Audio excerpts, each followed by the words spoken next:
Hello, I'm Kimya Dawson from the Moldy Peaches. I'm a musician here in New York, and I've been hearing a whole lot about this Electroclash thing lately, but I have no idea what it's about. Kind of like Jane Fonda on speed. It's fantastic. Electroclash is like over the top, loud, you know, just decadence. Do you know Frank Sinatra? He's dead.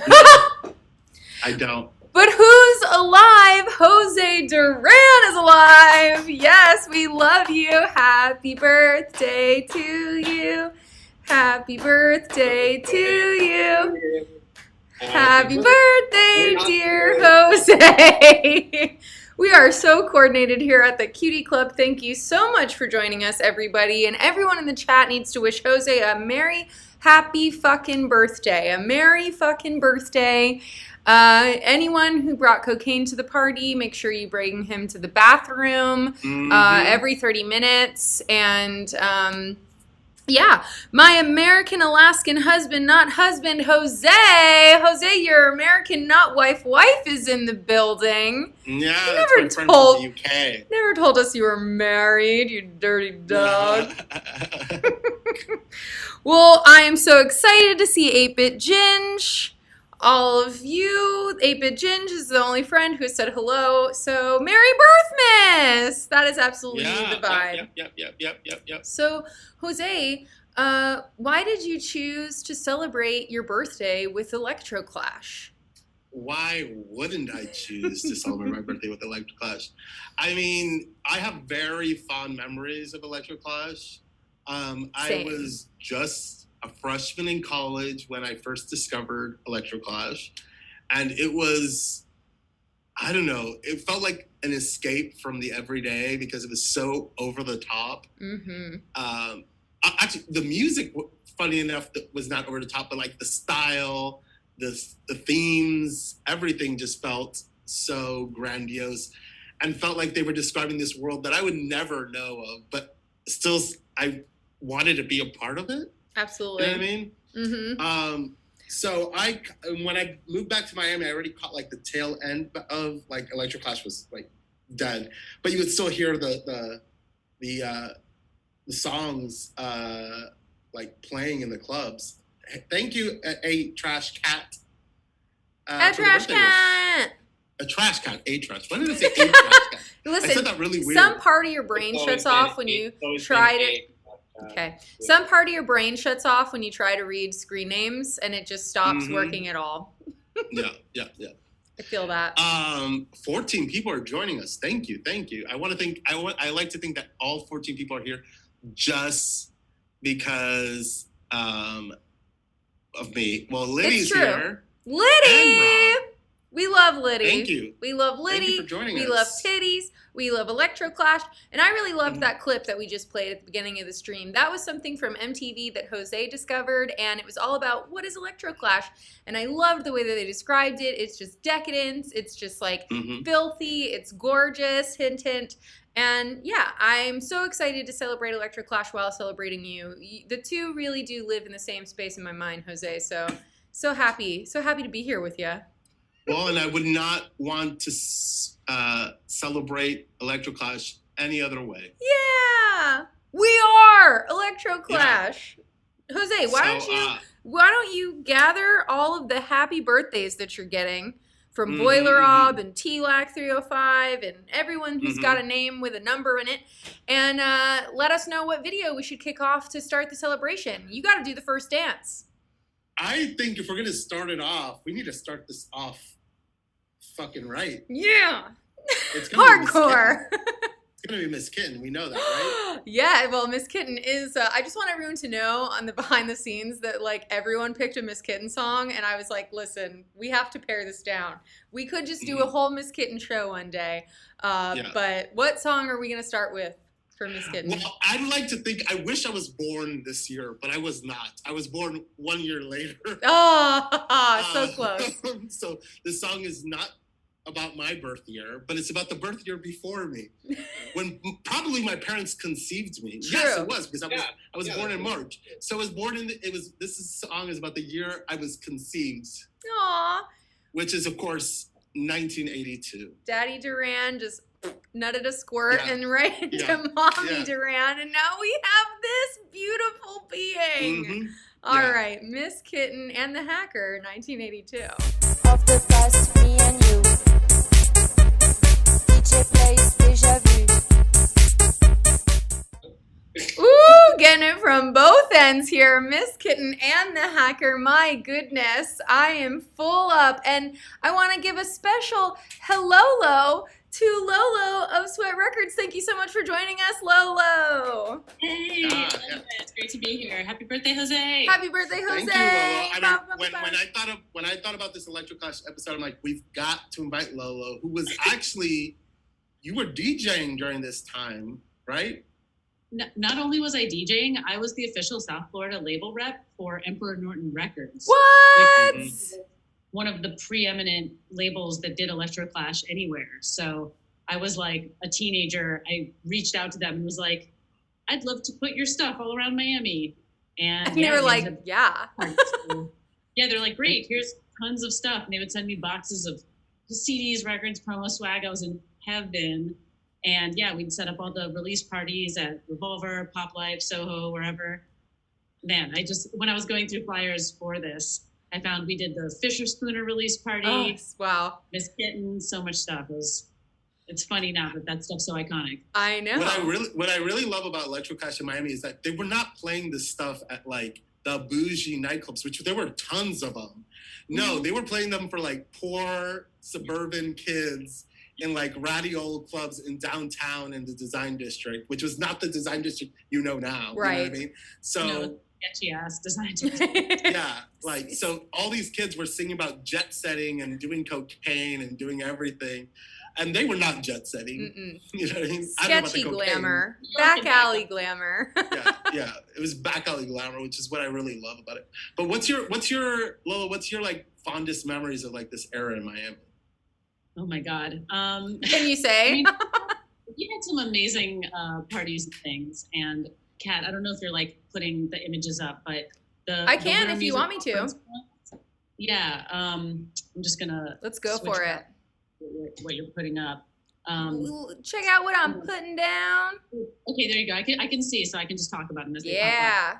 So Circus Saturdays was a night that I did after Pop Life and Revolver, and this was what became Electric Pickle, circa 28. Ooh, nice. Two Last Shoes and Park Lounge, and there had been some indie parties there, but Circus Saturdays was like a real solid Saturday night party for many years. And, we had great DJs, the classics, the best friends, and I worked a bunch with Vice back then. I was going to say RSVP at viceland.com. With them, Jose, I don't know if you remember, we actually did, talking about current events, the Electroma Daft Punk screening. Oh, yes. I do remember this, yes. For Miami premiere, before we even had like indie theaters we could host this stuff at.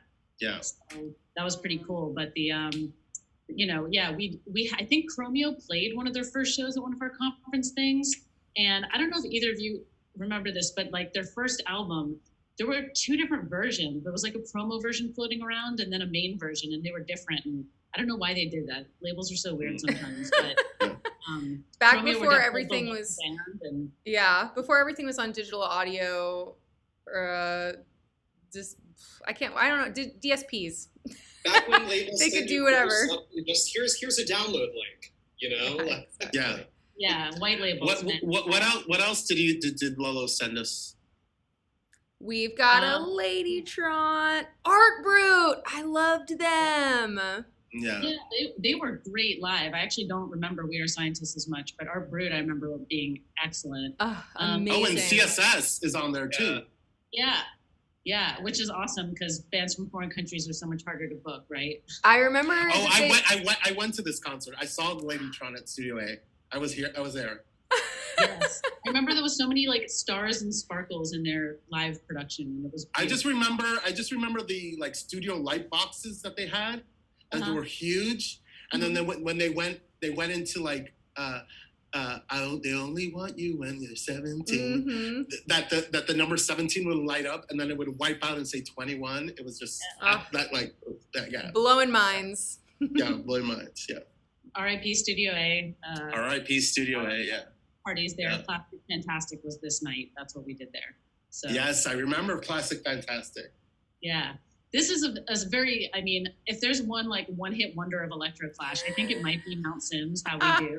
Because, did anyone pick this track? Because I did not. You sent it to us. I was just like, Mount Sims. I just remember he definitely was the one-hit wonder of Electroclash.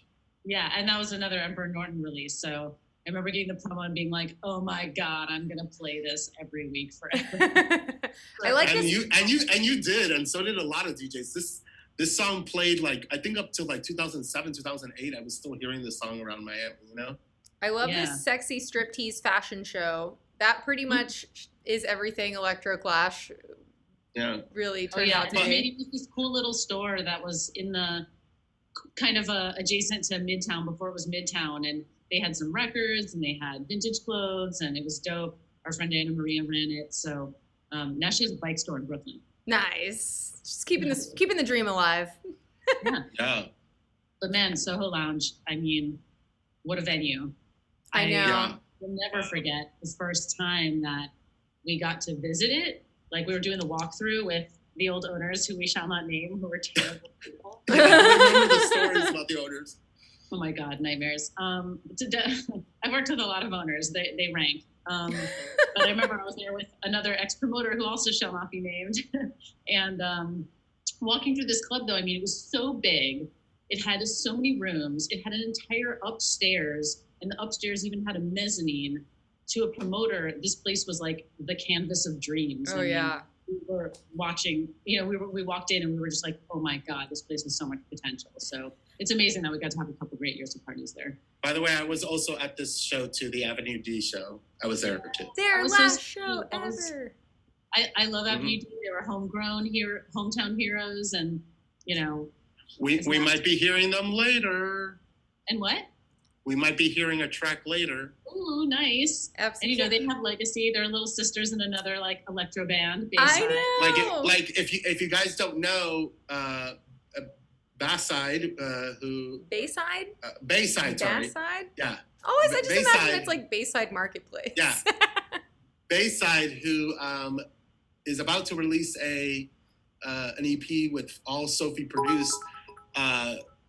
Linda Atias, who's in Bayside, her sister was in Avenue D. Mm-hmm. Definitely one of my favorite tracks of that era. Mm-hmm. But before I think we go, like I think you there's one act that you've already featured here that you picked out a track that you maybe want to play. Oh, Les Rythmes Digital.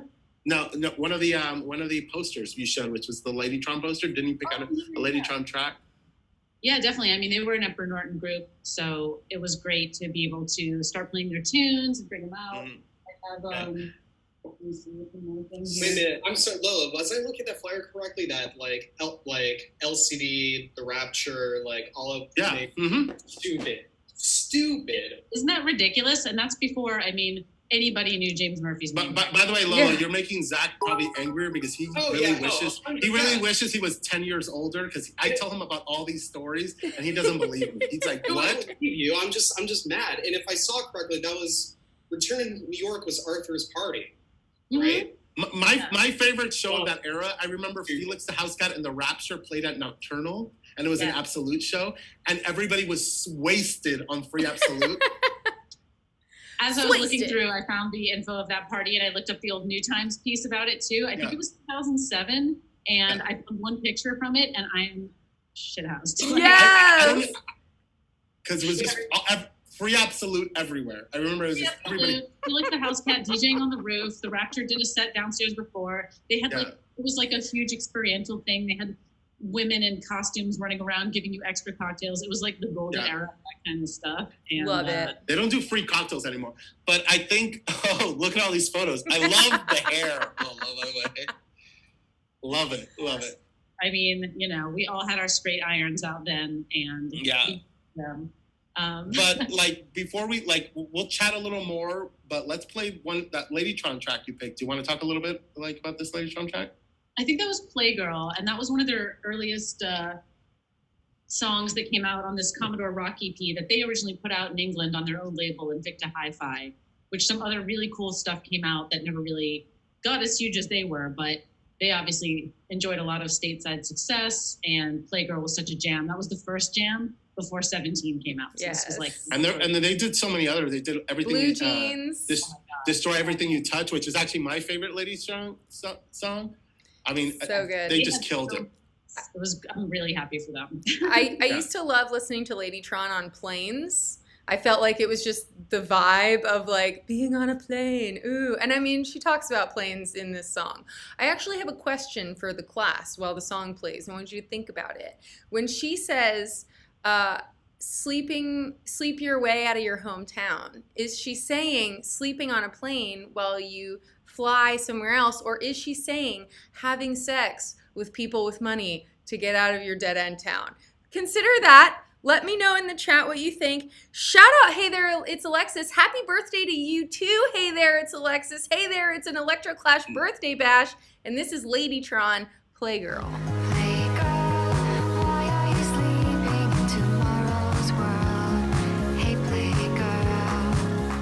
How Kraftwerkian was that music video? So many visual references to the original robots, but Jerk at Work says she definitely meant sleeping on a Greyhound bus on her way out of town. So is that how we feel? Professors of Electroclash, Lolo, Jose, Zach? I don't know. I do think the song is a little bit about not a, how do I say? I want to say like a lost cause too. Like it's a sad song. Mm-hmm. Yeah. Like, or at least melancholy. I don't know. England has trains, so I imagine it as like a train ride also. But I do think it's a double entendre. Yes. Yeah. I think so. Electroclash was very fond of the naughty, dirty little pun. Although I would say I don't think Ladytron embraced the Electroclash label as much as people applied it to them. I think they thought themselves as a much more, because Electroclash was a lot more disposable, for lack of a better word. And I think Ladytron took themselves as a very serious band. You know what I mean? Yeah, they definitely, I mean, like you said, roots in Kraftwerk, and especially red and black that they use. That's very, radioactivity and everything. So, yeah. Well, Electroclash can't be that disposable because we're still here talking about it, people. All these years later, we just can't get enough of that funky Electroclash. Yeah. And during the break, we were, Zach, you're a bit younger. What was your first how did you encounter Electroclash so many years later? I guess. I mean, this actually could be a good segue into the next song because it was I think I was browsing the Reddit, the electronic music subreddit the other day, and I forget it might have been a Basement Jaxx song. I'm going somewhere with this. It was just about how the early 2000s were the most unashamedly horny period in recent cultural memory, and I think that's true, and I think it diffused through Electroclash and Zach was not born in 2004, but close. But Tater Girl 69 is a great name. Tater Girl 69, here for the shade. But my first exposure to Electroclash was absolutely Peaches and Fuck the Pain Away, because that was such an omnipresent thing. And because, as you'll constantly remind me, I am a bit younger than you guys, such a an iconic filthy song, it diffused. I mean, but I think your youth offers a good perspective because we, at least me and Lolo, and I think Kat to some extent, she was a bit younger, really lived it. But I even feel people don't talk about Electroclash much anymore. I think it's almost like a forgotten genre in some respects. Do you agree, Lolo? I mean, it's weird because it hasn't been long enough to have a proper resurgence, but I do feel that it'll be, and I kind of see parallels almost with freestyle and bass because it makes sense that Miami did have a proper scene for it, and that's rooted in our booty bass culture, I think, and the fact that we do love bass and beats and electronic. And electro. I mean, Miami loves electro, you know what I mean? Exactly, love it. And I mean, even before Electroclash happened, in high school, I was going to raves with Dynamics 2 and all the crazy super system bass shows and things like that. And Otto's been around forever. Yeah. Who later collaborated with Miss Kittin. So cool. A lot of the stuff, and Avenue D from here, some of their stuff, I mean, Erland Oyeb has them on his DJ kicks. It had some longevity. But I think in 20 years from the early 2000s, or mid 2000s, I guess. Maybe in a few years, we'll see some more resurgence happening. But Zach, you were saying you were about to introduce one of I think the big hits of the era, and it's weird because like Electroclash really was like a European move. It really started in the UK and Berlin, but I think here you see Peaches sort of like jumpstart the North American like Electroclash movement, which I think kind of deviated a little bit from what you saw happening in Europe. But you want to talk a little bit more about Peaches, Zach? Yes, you. I mean, yeah. What's there to say? She's an icon. She's a queen. She's the best. You know, the best Hebrew school teacher to ever like make a pivot to music. Yeah, we love Peaches. We love this song. Everyone knows it. Even if you've never heard of Electroclash, you've heard "Fuck the Pain Away." Yeah. I mean, one of the most famous YouTube videos of it has a Miami connection. The one of Miss Piggy singing that song. Have you guys seen that edit? Oh yeah. That editor was based in Miami when she made that. Amazing. Oh, yeah. All right, Class. kids.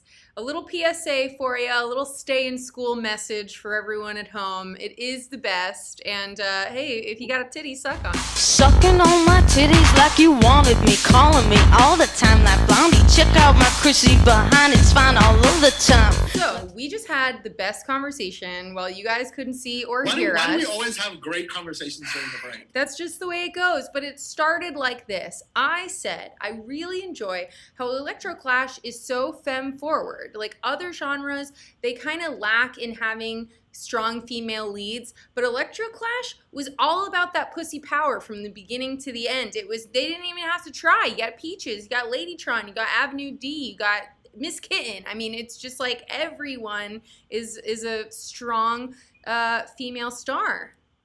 Yeah. Thoughts? Yeah, no. I mean, you had like other acts, also Princess Superstar, Chicks on Speed. Yeah. Mm-hmm. I mean, PSS was women, most were adult. adult. You know what I mean? Like, yeah, you know, it was. La Rue, that first album, I think, is sort of like one of the yeah. Flash albums. Yeah. And you were also talking about the androgynous men in the scene. Yeah. Everyone wearing tight pants. Yeah. Belts. Given No, I commented, and I think Lolo agreed that I think girls a lot of times would end up making out with a boy at an Electroclash party, only to find out later that boy went home with another boy. Ooh. Just Awesome. boys who like girls, who dig boys, who Mm-hmm. yeah. As long as This it's someone you really love. The same scene like 10 years earlier. Yeah, exactly. Yeah. Oh yeah, because before I think Electroclash, Miami was really into like Britpop. There was Britpop nights all around Miami. I remember that. The British indie scene definitely rolled into the Electroclash dance rock scene very naturally.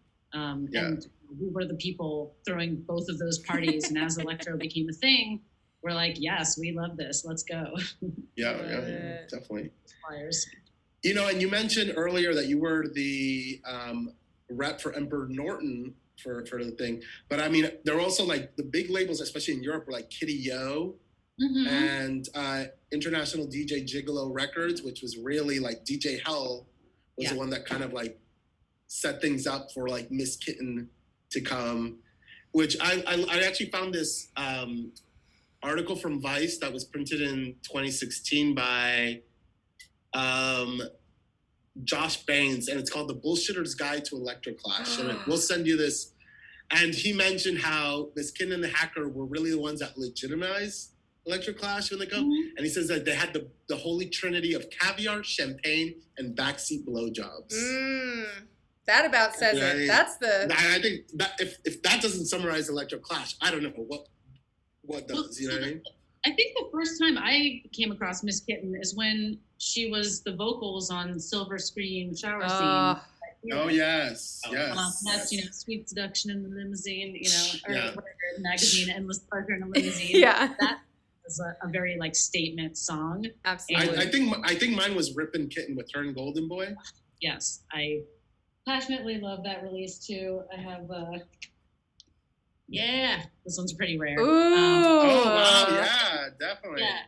I think my CD is signed, but he played Circa, but Rippin' Kitten is a jam to this day. And when Daniel Blair and I in 2006 and 7 used to do the rollout party at the roller rink in Fort Lauderdale, we played a lot of Electroclash.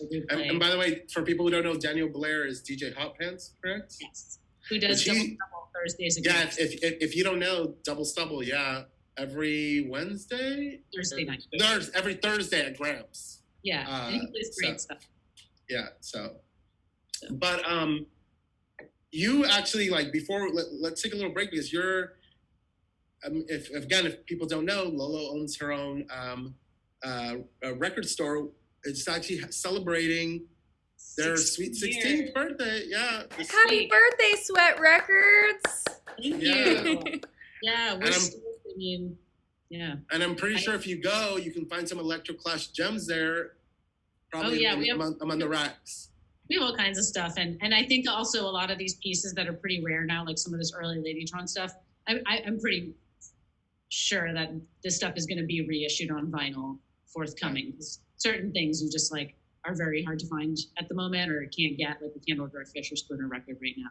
But I really hope that these start coming out and reissue, because there's definitely an audience for them, and some of these albums are really just so great. But it's funny, I worked at Virgin from 99 to 2005, and so that was sort of like the beginning of Electroclash, and then Sweat started in early 2005, and we sort of sold it until it sort of petered out. But then as it was petering out, a new wave was sort of rising up of the like new disco and like Hercules and Love Affair and Glass Candy and all that kind of stuff. Yeah. So I do think that Electroclash had a lot of natural successors that were so good. I mean, Holy Ghost, Hot Chip, everything like that. Definitely. If you can think of a record that maybe people go or ask you most about, like if you have a copy, what kind of a record of this era do you think people ask you the most for? Of Electro stuff? Yeah. I mean, people do ask for early Ladytron. It doesn't exist. I think, I don't know if Peaches is in print right now, but that would be one. LCD Sound System never went out of print. They pressed the crap out of that. Maybe the Rapture Echoes album. It's interesting. Again, like things go in these waves and cycles. And right now, anything that's 15th anniversary, we put out at Sweat the first time, which is crazy. Yeah. Or our 20th anniversary, I put out a Virgin before that. So I think as time marches on, it'll just be terrifying as we're putting out right now I'm putting out 25th anniversary editions of Britpop, and that's a little crazy, but it's cool, and it's great that there's still an audience. The audience for vinyl has never been bigger in our generation, so it's really cool to see, and I think the labels are realizing that and giving the fans what they want. I just noticed that the Recording Academy said in 2020 vinyl sales jumped 30%, I think it was. Yeah, probably. It's been a double-digit increase almost every year since like 2006 or 7, which is it was huge last year. Yeah, I think I read it. Like I think it was on Pitchfork that the RI whatever, I forget the initials. Well, said 30% vinyl sales. I know all my partner's done in quarantine is buy massive crates of records on Discogs and eBay, and if anyone's not in Miami watching today, you can buy records from Sweat Records online, right? Is it just sweatrecords.com? Sweatrecordsmiami.com. You can click shop, or that'll take you to our store. We actually today just launched a tribute pin to Daft Punk because they're on the mural on our front wall. Yeah, which is a great mural. It's great. Thank you. We love it. When they made that announcement, people were calling the store like crying, which is so cute. I think it's so beautiful that they're like, "Oh my God, Daft Punk broke up." And we're like, "Yes, we're out of stock." I got my copy of Discovery at your store. Hey! Oh, there you go. Were you at the Classic Album Sundays we did? No, it was during one of the Sweat stocks that every time I was. Yeah. When I was baby music journalist, I interviewed you about that. We spoke about you seeing Alive 2007 and all that. That was that was one of my first articles for New Times, actually, because I was like, any excuse for me to write about Discovery for my local All Weekly, I'll take it. But going back to your Sweet 16, is there anything else people can expect to during the because it actually starts the week of, it's the week of March 8th, right? Yeah, we have a whole just bunch of cool announcements that week.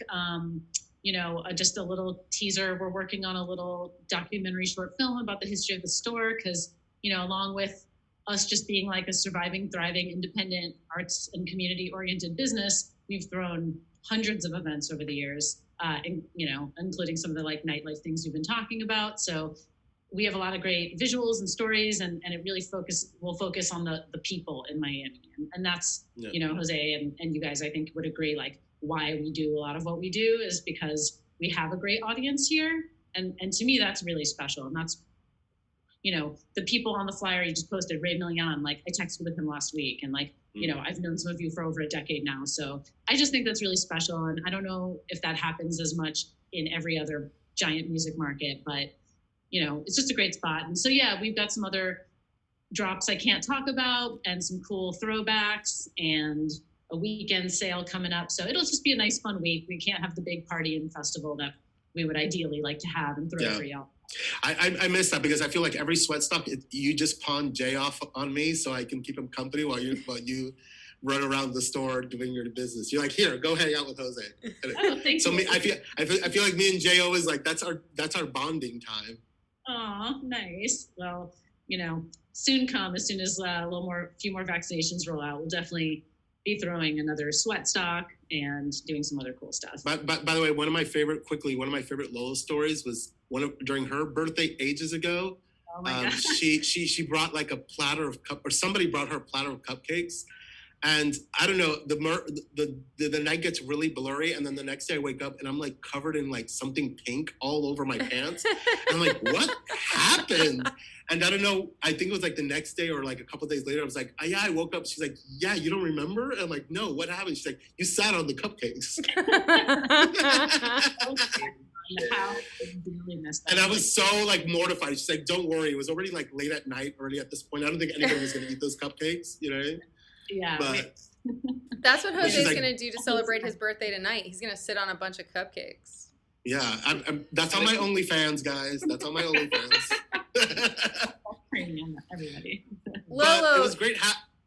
It was great having you, Lolo.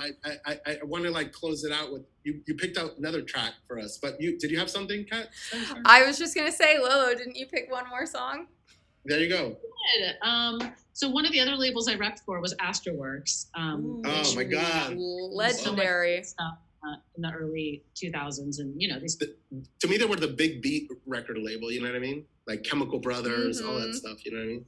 Yeah, but they also put out Air. They put out, a bunch of random stuff. But Liz Ritmas Digital's Dark Dancer, to me, is just such a goddamn perfect album. So many banging tracks on it, amazing samples and sounds. It had Nick Hayward from Haircut 100 on the song Sometimes, which to me is like a super underrated electro pop jam. I would always like throw caution to the wind and play it in the middle of a packed dance floor because like I just believe that even though people didn't really know the song, they would feel it. And it happened, it definitely went over well. But when I was a baby kid working at Virgin, I definitely snuck in with the older employees, and we saw Liz Ritmas Digital played at whatever mansion was before during Winter Music Conference. Was that Liquid? Wasn't it Liquid or Level? Level, I think. It was Level. So got to see him live with a giant banner of the cover artwork, which is incredible. And I just remember it being such an amazing show, and I just right place, right time, got to see it. And then he's Stuart Price, he's Jacques Lucan. He went on to work with everyone from Your Mom to Madonna. So he's had a long career of remixing, production. Oh, he did Zoot Woman, which was another great electro band project. So anyway, this is one of his videos. It's old school, but to me, it still slaps. We love it. And we love you, Lolo. We love sweatrecordsmiami.com. Buy all the stuff. Yeah, thank you. Come visit whenever you're in town. Yeah. Appreciate it. Definitely.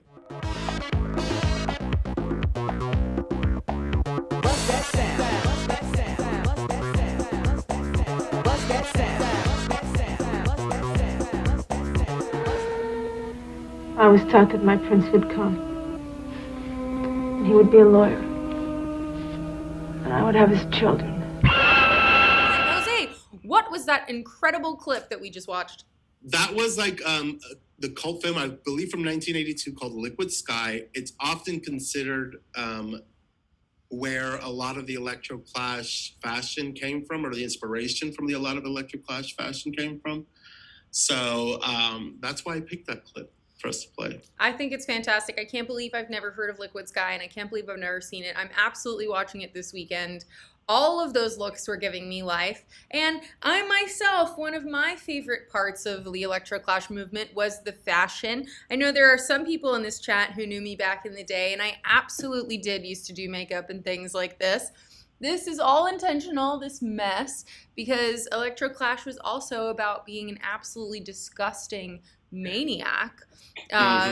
Jose, I know I've heard some stories about you being an absolutely disgusting maniac. And Zach, I've seen it in the flesh. Electroclash is never dead as long as you are filthy and gorgeous. So I'm going to use that as an intro to our next song, which is one of my picks. The band is Scissor Sisters, and they kind of toe the line of actually being an Electroclash band. They're very disco-inspired, and they're much shinier than a lot of other Electroclash songs. I think if you hear their a lot earlier stuff before they kind of blew up, it was more Electroclash. Definitely. By the time they released this song, they were way more polished, and they were way more like record label ready. You know what I mean? But the song is literally the most Electroclash spirited thing. I mean, everything on our list is the most Electroclash spirited thing, but the lyrics of this one are just like absolutely what it was all about. And there is some more microphone fellatio. How many Electroclash videos feature microphone fellatio? It's Jose, you better get your mic ready for when we come back. I put this together with live footage of Scissor Sisters performing at the O2 Arena in 2007. But the sonics you'll hear are from the album.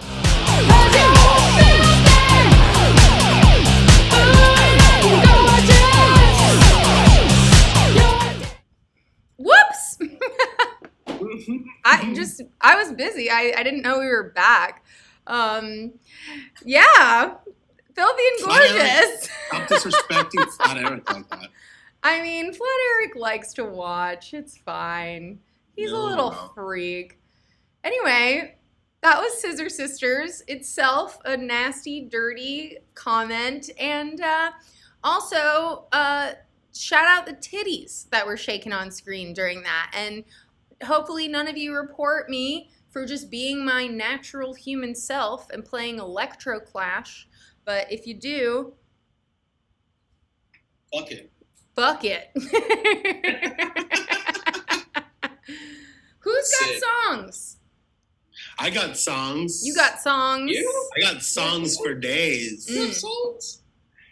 I think if the next one I'm going to play is just, I think, so indicative of what I think of Electroclash. It's by Vitalik, who had a lot of great Electroclash hits. Probably most famously My Friend Dario, but I did not pick this one. I picked a very deep cut one. This actually wasn't a super popular one, but I mean, if there was one drug that was associated with Electroclash, it wasn't ecstasy, it wasn't LSD, it wasn't weed, it was cocaine. Absolutely. Because if you're gonna be glamorous, Whitney says, I don't do crack. Crack is for poor people. Exactly. You do cocaine because you're classy, and this is to me Vitalik's. You prefer cocaine because who doesn't? It's facts. I mean, nothing says I'm rich like paying a bunch of money for a drug that does practically nothing. That you need an infinite supply of to keep going. It's true. It's true. I think you've had a really bad cocaine, Kat. I mean, it does something, but it's not like you're seeing, Yeah. Of all the things you're gonna, how far can we go? How far can we take this? You mean on the stream or just in life? Let's everybody talk about our coke habits quietly while this song plays. Yeah. Everyone imagine what we're talking about. Dance like a machine. Cocaine, dance like a machine. Cocaine, machine. Whew, Lena, I know. That was exactly what I needed. Just a rush to the face. Vitalic. I'm revitalicized. My thing that I always hated about Miami nightlife was those people who took way too long in the bathroom stall. And there were always 2 or 3. Girl, if you got 2 girls in a bathroom stall, you ain't peeing. Bump and go. Come on, bump and go. Like, it don't take that long. Quickly. Quickly on the dance floor. Like, that's why the lights are strobes and they're moving. It's true. If you create a human circle, you can do anything you want. Look. Not that I'm speaking from experience. Yeah. Look, you do like this. Wait. You're just like, Jose, let me smell your dick for a second. When are we doing the... Fuck, is that risque? When are we doing I know, yeah. We risque Cutie Club. smell your dick. Anyway. Classic. That's a whole nother song. Jose, by the you way, were telling me you wanted I something said, for your birthday. The only thing I want for my birthday, which, by the way, thank you, Zach Schlein, for this thing. I'm hoping to get them in a stream. We need to do like a techno German music scene stream one time. But all I want for my birthday is bits, and I'm not seeing bits. I'm not seeing anything. Bits. That's really what I want for my birthday, people. So if you want to get me something, that's what you can get me. Maybe some nice people out there will get you some bits for your birthday by pressing on the diamond and giving Twitch $5. They can then deliver to us. Woo! Oh, there you go. Christina started it out. 20. Oh, and we were saying, who has a 20 I can borrow? Oh, there you go. Yeah. You got 3 20s. You got 3 20s you can borrow. That's 60. I'm rich. Yo, I will do more outdated and humiliating dance moves, more bits. Like, you thought the dab was good? Wait till you see me Dougie. Ooh, teach me how to Dougie. I want 100 bits. There you go. By the way, we need to do like a special, like, you know how like those Dance Craze episodes, like all the songs. Oh, that would be really fun. Yeah. If you want to see a Dance Craze episode, show us those bits. Ooh! Not these bits. I mean, you can show us shit. Lena, dropping 2 hundos, 2 Benjis. Wait, quick side note. I know a girl who broke her ankle doing the stanky leg. Legend. Wow. Legend. Wow. Speaking of stanky legs, why don't you take your stanky leg and throw some music? Throw them boots. Well, speaking of stanky legs, my next choice we discussed earlier, as Lolo pointed out, I guess she was involved in organizing their last ever show, which is legendary. Shouts out to Lolo, didn't even know shit about that. But I chose "Do I Look Like a Slut" by Avenue D, which I first heard. I was having like I was in the middle of like writing a story, and I was listening to an Errol Alkin mix shortly before Electric Chorus in 2018, I think. And my ears just perked up. I was like, "What the fuck is this?" Oh, it comes from Miami. Sick. And actually, it came from New York, really. Okay, but they're from Miami. Set me straight, please. Because I think this was produced by Larry. Thank you, Paradise. We got a hype train incoming. Oh shit! Keep telling that story, Zach. So Avenue D were 2 girls or women from Miami who moved to New York. Were part of like the whole Electroclash scene. Linked up with Larry T, who I believe produced this track for them. Do I Look Like a Slut? Which became a Miami Electroclash staple. I remember being at Soho Lounge on one of those boxes that you dance on, dancing to the song. Oh, thanks, Kashina. Buy more bits. We have to get a hype train going. We're not going to look like sluts unless we get a hype train going. Right, so we take all the bits. Yeah. Bits on my face. I think while we're on the break, everybody should ask themselves the most important question they're going to ask themselves. Do they look like a slut? Wait. I used to jam out. I just want to say quickly, thank you for gifting a sub, Quiche Tina. Absolutely the right move. That is how you do it. Also, I used to jam out to this song in the dark room of my photography class in high school, and this was absolutely the groove. I played it on my mini disc player. That's how you know what year it was, 2004. And it's a or jam. a really shitty MP3 player, or like a comically pre-iPod shitty. Yeah, because in 2004, I already had an iPod. I know, that's the thing. People already had them, but I had a mini disc player, and that was the way my life went, and I was cool. And this song is cool. Avenue D, Do I Look Like a Slut? You guys better get nasty with those bits while we're gone. Ooh, yeah, make me scream your name, daddy. Do I look like a slut? Uh-huh. Shut up. Do I look like a slut? Uh-huh. Shut up.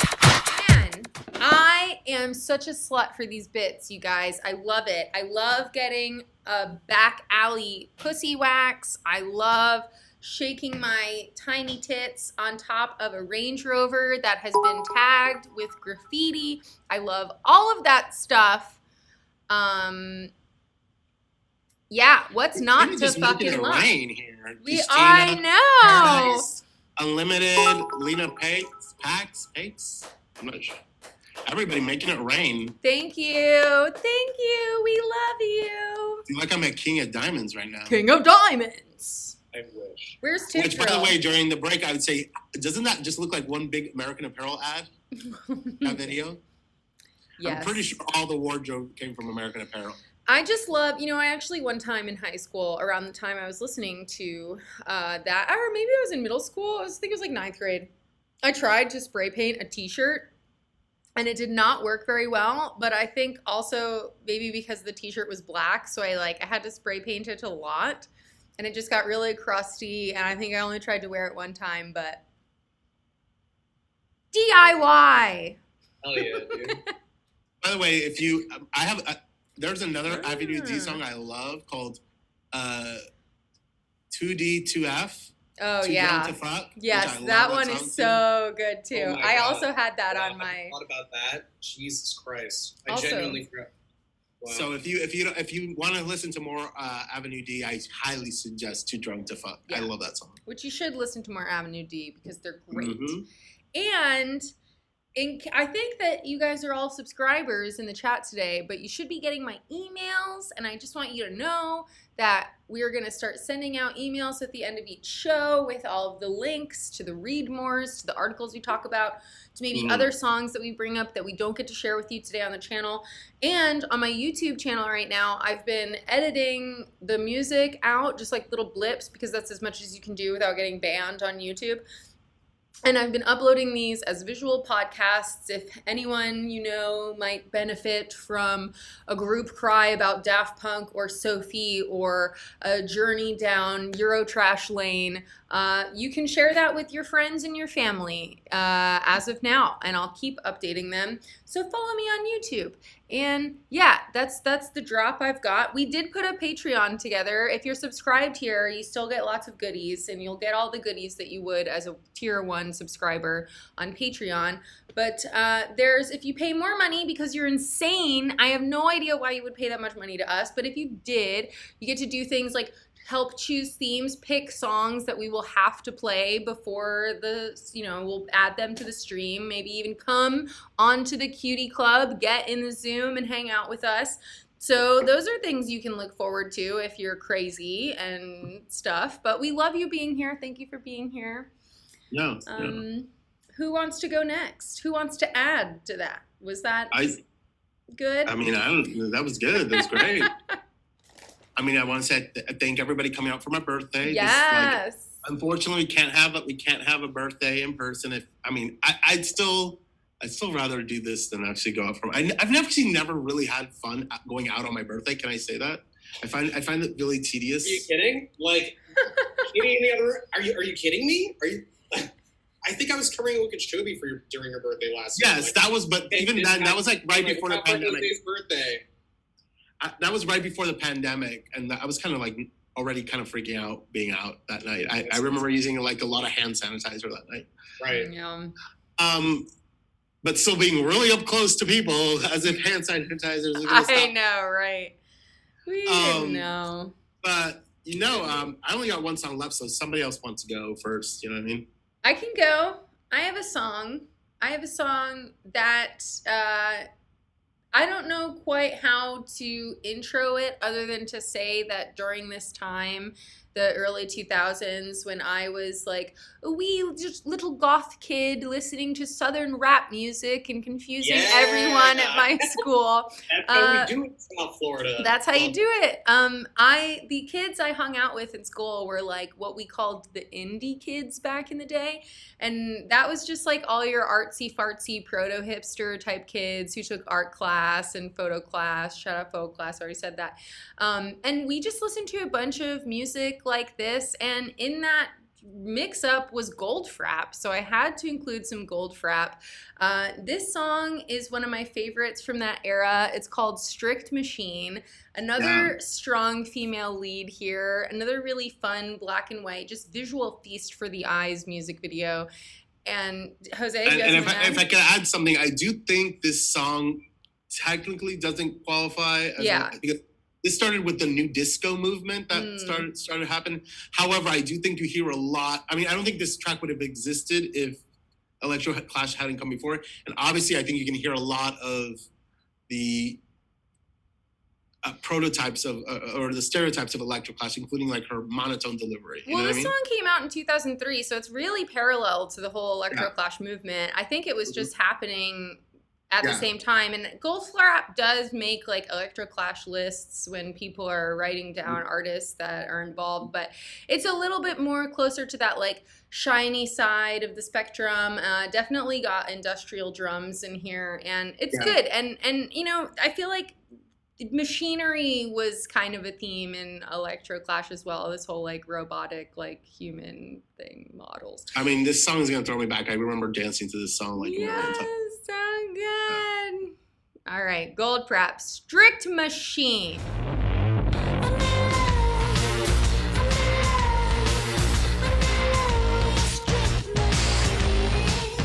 Curtain up at the end of this song.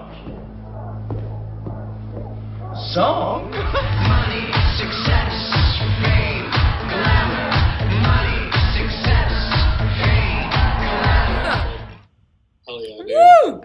Shout out Murder, everybody. That's how that movie ends. That's how it ended in real life. That was, of course, a clip from Party Monster, an absolutely incredible film. If you've never seen it, you need to check it out. And that song, Money, Success, Fame, Glamour, was actually produced by who, Jose?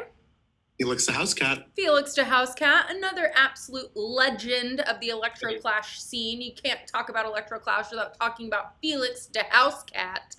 Well, yeah, because I should preface this. The era that the whole Party Monster movie takes in, Felix Da Housecat, of course, was not making, or maybe he was making music, but he was not popular back then. So yeah, it was not the same era. The song for the film. Yes, the Club Kids were really a thing of the 90s in New York City. Yeah. And it was a real scene, and you should definitely check out that movie. If you have not, you should definitely read up about that scene. None of us would be here if it wasn't for the Club Kids.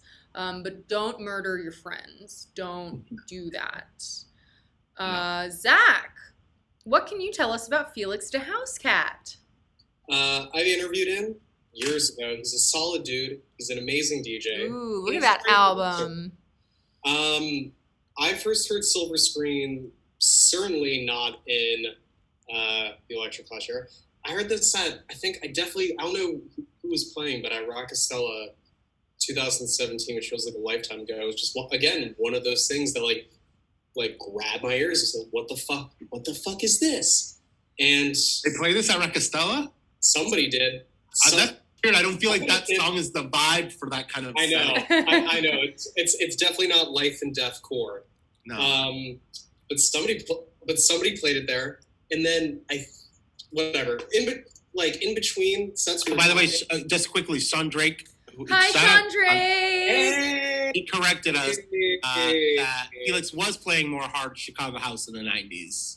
So. Sean Drake played with him in '96 at an event in Carolina in a weird little town that was all methed out. Yes. Weren't all the best like party cities methed out weird little towns? I mean, Gainesville was like the club capital in the Midwest. Well, yeah. And I mean, that's what you had the rave scene in the mid '90s. But anyway, you were saying about Felix. Sorry, I interrupted you. I just want to acknowledge that, you know? No, all good. Hi, Sean. I was also just going to say that, like, this song was also, because we were talking in between, and I know it comes up every stream, but I'm unashamed. Whatever. This song was part of the reason why I fell in love, started with Soul Wax and Too Many DJs when I listened to as heard on radio Soul Wax Part 2 for the first time, and they mashed this up with She Has a Way by Bobby O. I was at a 4th of July party where I just put it on, like, whatever, it'll be good. I don't know what's coming. Like, these people can deal with it. And I lost my goddamn mind because it's a great song. And they really did that, though. And Felix Da Housecat really did this song. It's true. It's true. I will say this, that if there was one big hit of the Electroclash scene, it was this one. Yeah, this song is an absolute banger. Everyone knows this song. And everyone knows that the proper use of an M dash is when you have a hard pivot that's just too hard for a comma. A little added thing in the sentence. Yes. Shout out Elvis Anderson. And M dash is just meant to be like a through line, you know what I mean? Like, I've explained to this a million times, Elvis. We've gone through this. I don't need to keep explaining it. Get a grammar book, people. Read it in the shower scene. It doesn't have to make sense. We just say things here at Cutie Club. Speed station in a magazine, and station in limousine. In the back she's tambourine, nicotine on a silver screen. Okay, you know how I know I'm old? Because I was just sitting here and now my leg hurts and is numb at the same time and I don't know what to do about it. So if you guys, next time you see me, I can't walk, it's because of this fucking stream. So happy birthday, Jose.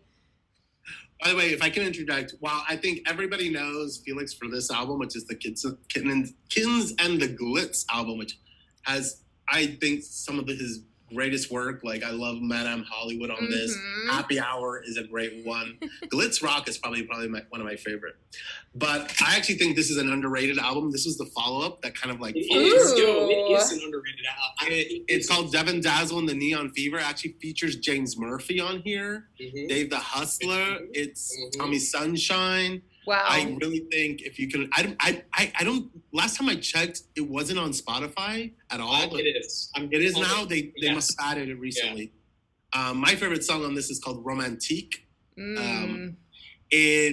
I think it's a great album. I don't think it got like the justice. I think people were just like wanted him to deliver a little, I mean, it kind of is still kind of electro-ish. But I think people really wanted more Kittens and the Glitz, and he didn't exactly deliver that in this album, but I think it's a good album. I think you should listen to it. Watching Cars Go By is nuts. I heard that song for the first time at like a DIY Miami rave, and great. Who's next?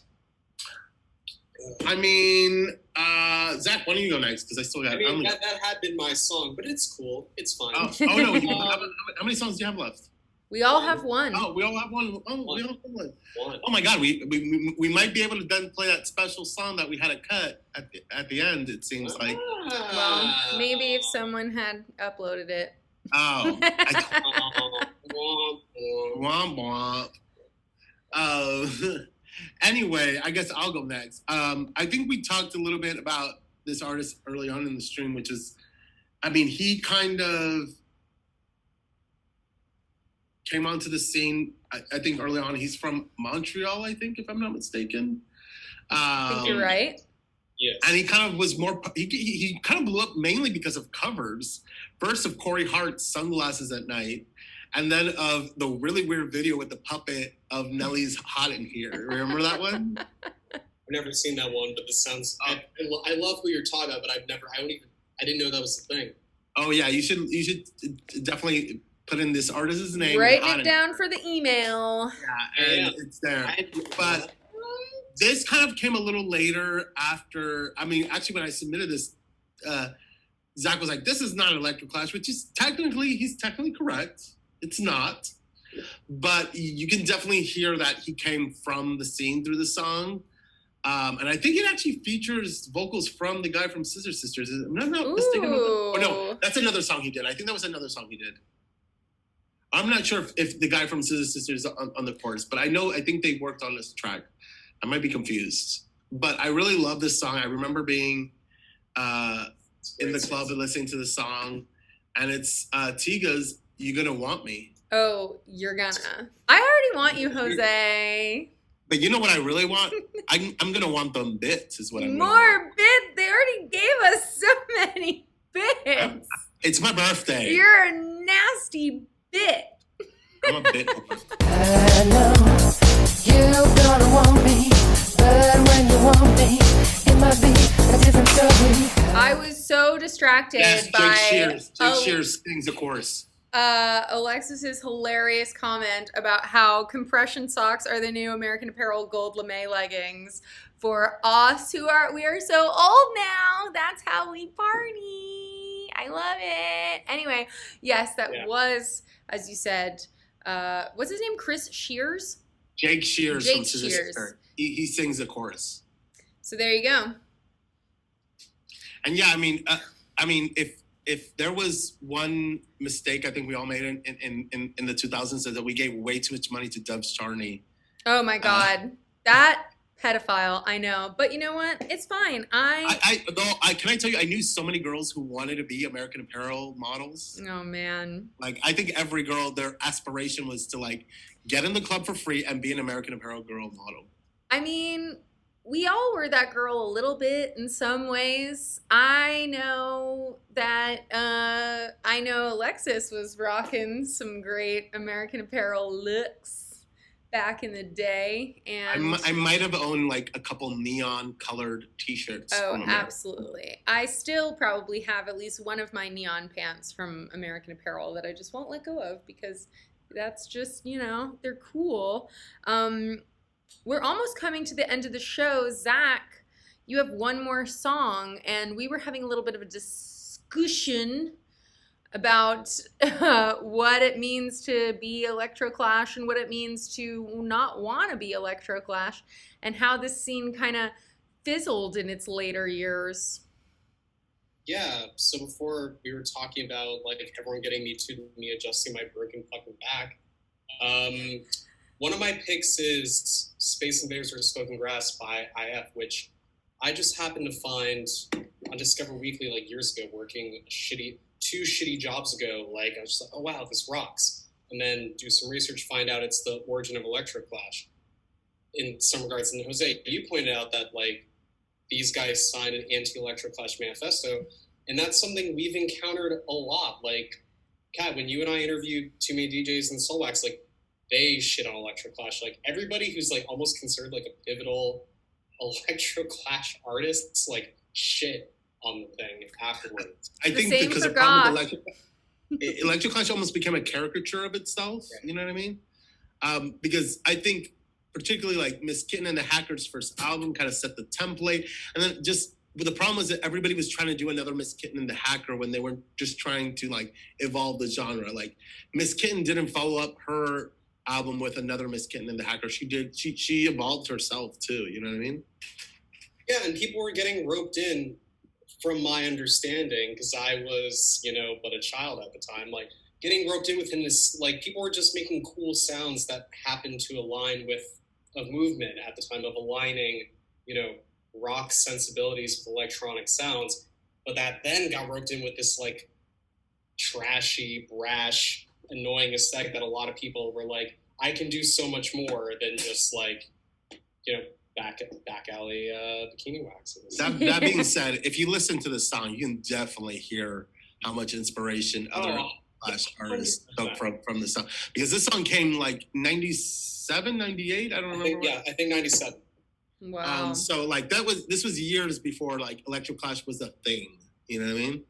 But sonically you hear. Oh no, it's definitely. If you just gave me like a white label record, I'd be like, oh, this is Electroclash. Yeah. Well, see for yourselves. Let us know in the chat. Is it Electroclash? Did you sign an anti-Electroclash manifesto back in the day? Are you ready to embrace Electroclash again? I never let it go, but here's Space Invaders or Smoking Grass.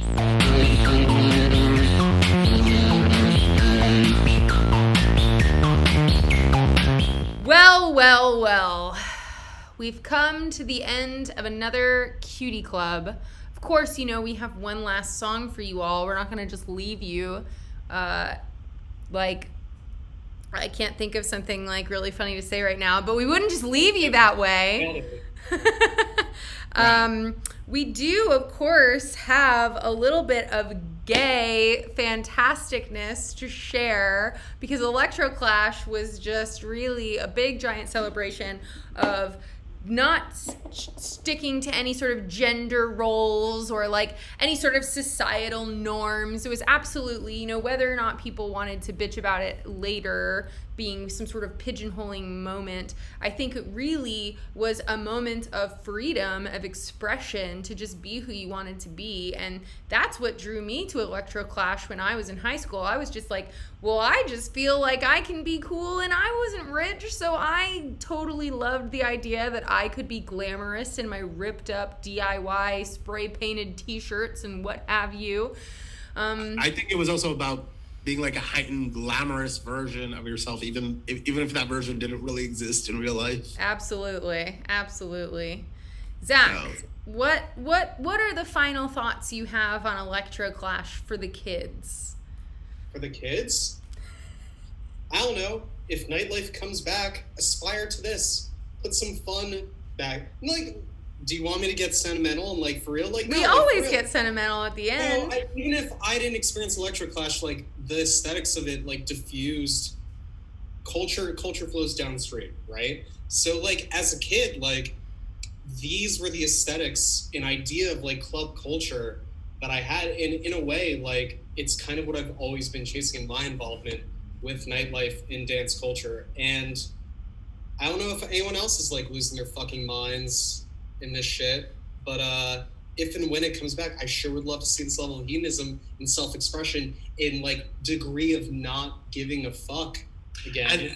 And I think for all the stuff that Electroclash, like we've talked about, like there was a kind of like a backslash, nobody wanted to be associated, but Electroclash kind of led into like the whole dance rock craze that you saw later with like LCD Sound System, of Montreal, and all those other kind of bands who kind of took over. Then came Ed Banger and the whole French house scene, and then definitely taking cues from Electroclash. And then came the whole like generic, what I think was a catch-all term for anything that was popular in the hype machine, your blog house, which then you could almost argue there would be no general EDM without Electroclash, which I think also kind of follows that like line. I agree. I think early Shit Robot was. I think a lot of DFA artists were 100%. Like even if you hear like Yacht's first album, I think before he kind of hooked up with the other woman to do that. There was Yacht, right? Yeah, there was like stuff like that. I mean, there was a lot of things. I think like Electroclash, like whether you love it or hate it, it had to happen in order for like dance music to progress. As dance music does, you know what I mean? So I think I always feel excited when I hear artists today use like electro elements, you know what I mean? Like we talk about those synth noises, those little drum beats, and you still hear them from every now and then like popping up, like, and I kind of get like a little tinge of excitement, you know what I mean, when I do hear them. Absolutely. I know, it's an iconic sound, and you know, it's self-rooted in the original electro of the late 70s, early 80s, which is where dance was born. And Electroclash was definitely the root of my like little blog house baby that I blossomed into. And so, if you all have said your final thoughts, I just want to shout out Christina as always, Lena, peace, Lena, Alina, thank you so much for all of the bits. Thank you to Elvis Anderson for coming by. Thank you, Sean Drake, for coming by. It's so good to see both of you. Elvis, I'm glad you liked the show. TLAC305, as always. Special shout out to... where was the name? First of all, happy birthday. Hey there, it's Alexis. Thank you so much for coming by. I hope that you become a regular. And shout out Guard, who was here earlier. Why can't I find... It was not understood. Paradise Unlimited. Thank you for all those bits as well. No worries for being late, Sean. We do this every Tuesday. Everyone who's here is welcome. And do we know what we're doing? Because you guys know what we're doing next Tuesday was the postponed post-punk show. The postponed post-punk coming back at us. It's going to be... As long as another big band doesn't break up next Tuesday. I mean... Yeah. What if Daft Punk announces that, like, that cynical thing everyone's thinking, oh, they're setting it up. What if they announce that they're reuniting? We can postpone post-punk again to do another Daft Punk one to celebrate the Daft Punk reunion. A post-Daft Punk celebration? We'll definitely, hopefully, let's just hope nobody dies or breaks up from here to next Tuesday. God, please. We just don't, we don't, first thing, I can't another artist of mine dying this year, you know what I mean? So that's it. But I know the act you were going to pick to close us off, we were just talking about how, like, their last Ultra appearance was literally the gayest thing. Absolutely. On Ultra stage that just ever. So many dicks on stage. I was watching it home on the live stream, and I don't think there's been anything gayer on the Ultra stage. And this was, what, Ultra 2019, maybe? No, Ultra 2019 was the terrible festival that should never be brought up again. It was 2018. Because it was still at Bayfront. Yeah, it was still at Bayfront. And I just remember it being definitely the gayest thing that I saw on my screen. I'm pretty sure my TV turned gay that day. And Zach says he was stuck on the Ultra press. Yeah, I fucked up. Don't remind me. Why would you remind me? Don't tell the people. Like, I was having a pleasant chat with someone I never spoke to ever again. How was the attendance? I'm betting there weren't a lot of people watching that. It was the live stage, so it was whatever it always is, which is always sad because the live stage has the best acts at Ultra every year. It's unbelievable the lineup they get, and it's always like the most whimpering attendance. I've seen I saw maybe 3 on the live stage. I saw Kraftwerk on the live stage. New Order, Disclosure, Boys Noise, SS, Peaches, Antwoord, The Prodigy. Yeah, I also saw Simian Mobile Disco. Oh my God, Crystal NGMT. Castles. I've seen them all. Justice, shout out. Underworld, yeah, I was gonna say Underworld into Justice. Rabbit in the Moon. Done. Rabbit in the Moon too. Oh, excuse me. Somebody was like getting really excited. We were just naming all their friends, so they wanted to come hang out. So, yeah. Well, I did see your request if we're gonna do like tech trance or what was it? Or hard trance. Hard trance. That would be so Pay money and then you can ask what you'll see. Oh, that's true. Maybe we'll see. You get to We've got have a lot of say. genres to go. We've got a lot of genres to go through, and we're gonna do more. I think we're gonna do this every Tuesday. Yeah, Post-punk is next Tuesday, though. I definitely think what was our most popular. There's definitely going to be at some point a Euro Trash Part 2. Yes. But for now, definitely expect post-punk next week. Bring on your black eyeliner. Start getting depressed. Yes, and I don't get want depressed now. I don't want any of you. Start getting depressed. I don't want any of you motherfuckers getting any sun from now to Tuesday. Yeah, it's going to be Susie and the Banshees. It's going to be Joy Division. It's going to be Television. It's going to be Gang of Four. It's going to be all the best. And if you want to see some of our past episodes, remember, all on YouTube. And there's playlists if you're a subscriber. We give you playlists of all the episodes. So check it out. And Kishina is already depressed. She's ready to go. I think we all are. But with that... Yeah, let's introduce the gayest act we've ever seen. Happy birthday, Jose. I was going to say happy birthday. Oh, there you go. Oh, sorry. 1, 2, 3. Everyone say happy birthday one more time. 1, 2, 3. Happy birthday, Jose. We love you so much. Thank you for everything. Thank you for being a mentor and a big brother and a best friend and for just being so awesome. Yeah. We love you. Okay, and now for the gayest thing that you've ever seen. Wait. We have to say our thing. Yes, I remember now. I remember it now. Do you remember, Zach? Yes. Okay. Very well. 1, 2, 3. See you next Tuesday. This is for the little awesome. the land, that don't know where to go, that don't know what to do.